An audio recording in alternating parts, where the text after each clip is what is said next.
Hi, I'm Lee from louleigh.co.uk. I'm a New Zealander who lives in the East Riding of Yorkshire, and this is my podcast about my handmade life. I am on Instagram as louleigh_. I'm on Ravelry as louleigh, and I sell knitting cases and accessories at Shop Louleigh on Etsy. Welcome! It's really nice to be sitting here chatting with you today. It's so nice here today, and I have just come back from the gym. I started going once a week with a friend of mine, and yeah, so we go down there and we do some weight training, which sounds much more spectacular than it actually is. And then we have a really nice lunch afterwards, so it's actually something that I've started looking forward to in the week. But anyway, it's really nice to be sitting and having a chat with you, and I'm so glad that you would join me to come and talk about knitting and all things yarn related. The tea marshal has decided to make an appearance because he wants to show off his new haircut. He's had his summer haircut. I know, boy, you've got cologne on. But anyway, I shall put him down and talk about knitting. So there are a couple of things going on in the louleigh community. The first is the Advent mini skein swap, and swaps for Q2 have closed, and those should all be underway. You're probably packing up parcels and sending them off. And Q3 sign-ups are open for you to join in. And I thought I think I've shown this on the podcast before. Excuse me. So this is one of the advent calendars that I am making up to swap this year. So this is where some of the mini skeins that I'm swapping are going into these little drawers. This was a little cabinet that I was gifted with my advent calendar last year, and so I am recycling it and refilling it. I think I'm somewhere along this row here, so that will be all ready to gift at Christmas time. Yeah, and Q3 swaps are going on in the group now, so if you'd like to swap mini skeins to build your own advent calendar, or just to include in a project that you're working on, then pop on over to the Ravelry group. Those will close at the end of June, and we'll all get swapping then. Yeah.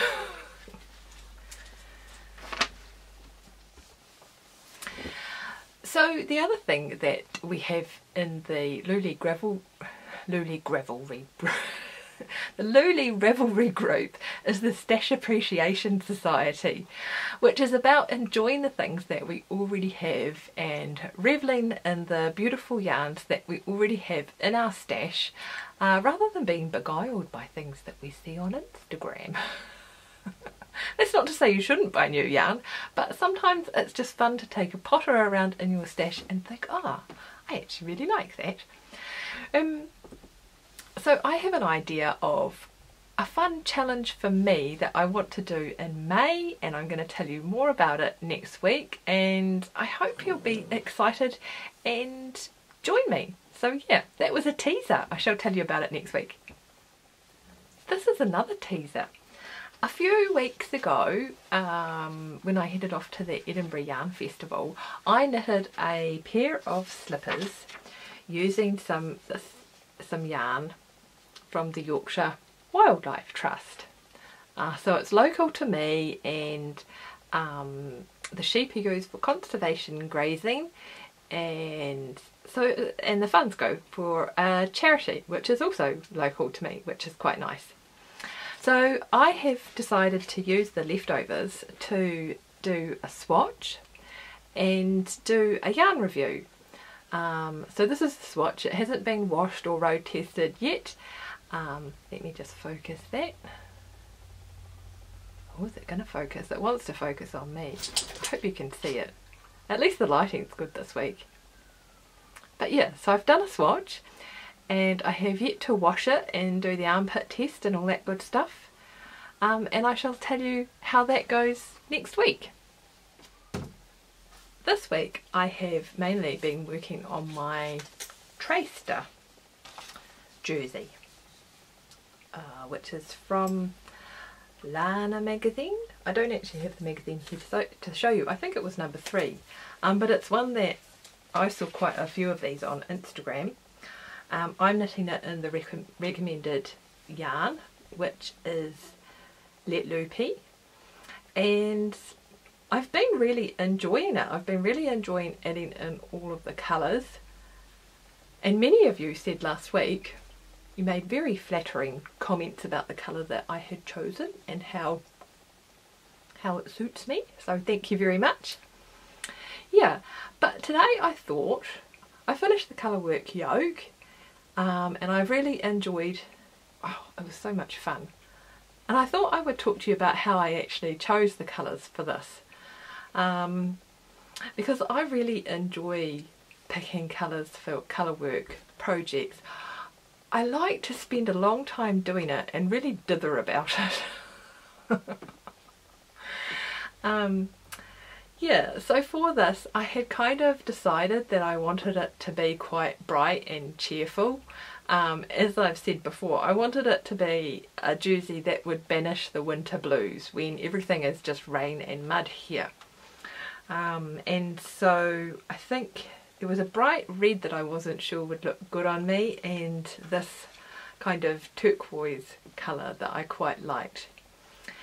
And then I spent quite a long time cutting out all of the pictures from the internet and making sort of like little colour palettes that I could choose, and chopping and changing and dithering about which one I would go for. But in the end I actually used a really simple tool and some basic colour theory to choose the colour palette. So on my phone, if I can hold this so the window doesn't reflect in it, I have this colour wheel app just there. Yeah, and it works really simply. So if you can see this. So once I decided that I was going to use kind of a turquoisey colour, I just shifted this arrow around until that turquoisey colour came up just there.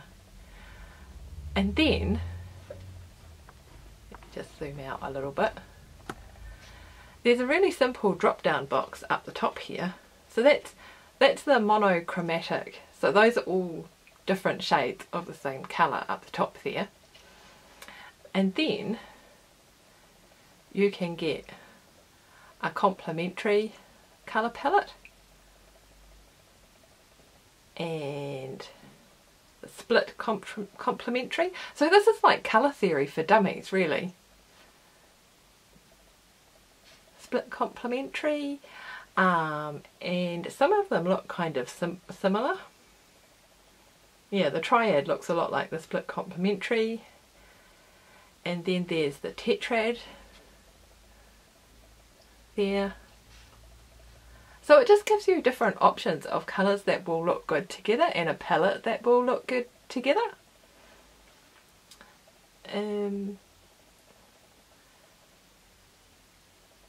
Analogic.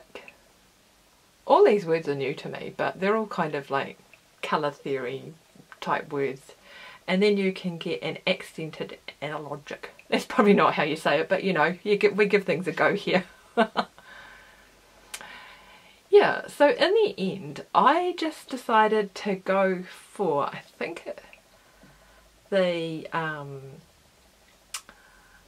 tetrad colour option, which has in it the turquoise there, and then kind of a purpley blue, and then kind of a neutral and an orangey colour there. So I just went through the louleigh colours that were available and picked colours that kind of sort of fell within those ranges. With the neutral I did try a darker beige, but when I kind of cut out my pictures and put all of the colours together, it actually looked better with the ecru, which I guess is just a really light beige. Yeah, so that was the tool that I used to pick the colours for Tracer, and I've used that for picking colours for other things as well, like my Croft Who's hat.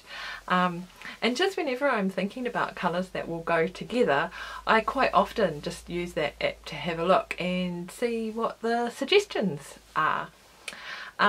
Yeah, so it's not like I have a natural gift for picking colours that go together or some sort of like innate thing that I was born with. I just use a tool like that because it just gives you some ideas of what might look good. It's a nice starting point. Yeah. This is the socks segment, and this week I have been really excited about socks. I've had so many ideas of well, I've seen so many patterns that I want to cast on, and there are so many things that I want to try out. And I wrote up quite a long time ago, well, a few months ago, my favourite toe-up sock knitting pattern. My favourite sock pattern that's available on Ravelry now is written top down. But I started knitting socks toe-up, and for a while I thought that was just how you did it. I think I used Wendy Johnson's sock formula. Is it Johnson or Johnston? I'm not sure. But yeah, I used that for a long time. It just had, you know, a basic cast on, and I can't even remember what cast on I used. Perhaps it was just a figure of 8 job or something like that you had to tighten up after you'd knitted it. Yeah, so over the years I have found my favourite toe-up sock pattern, and I thought that I would write it up.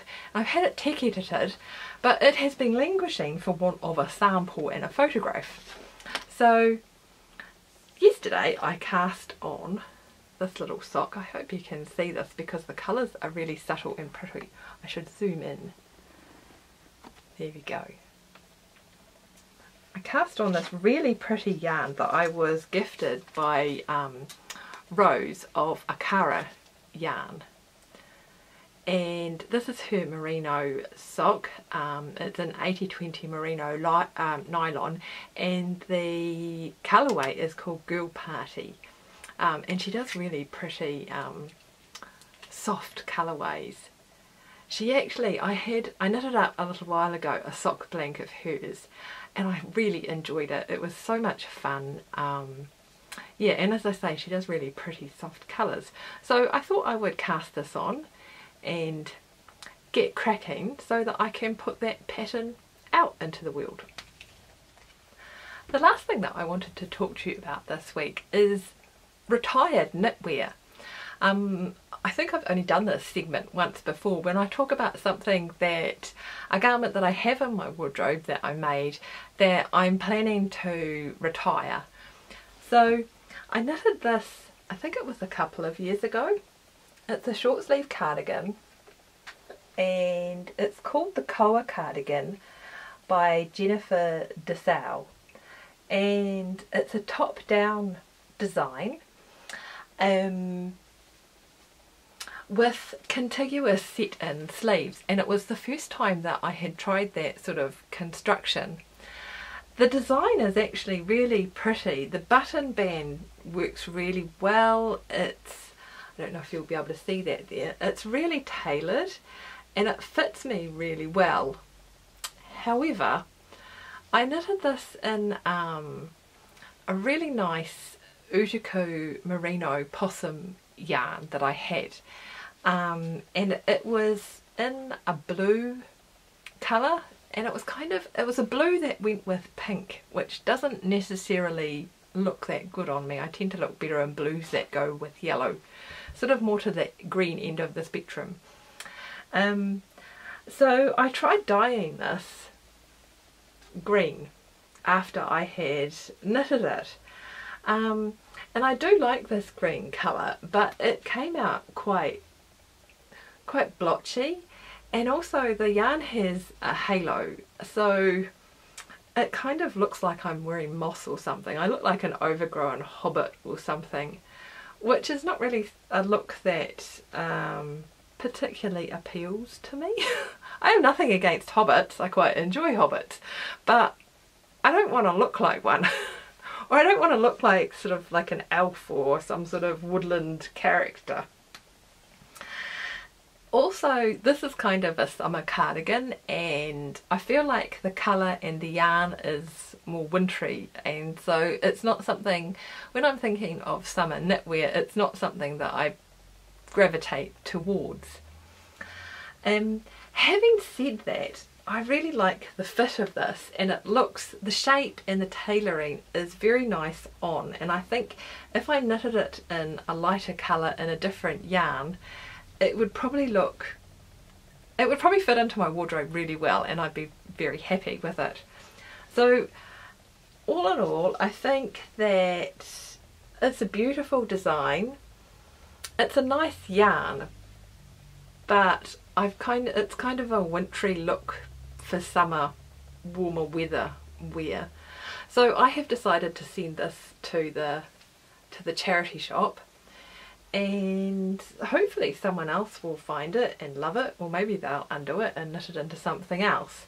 But yeah, as I say, it's just not fitting into my wardrobe very well, so I'm going to retire that one.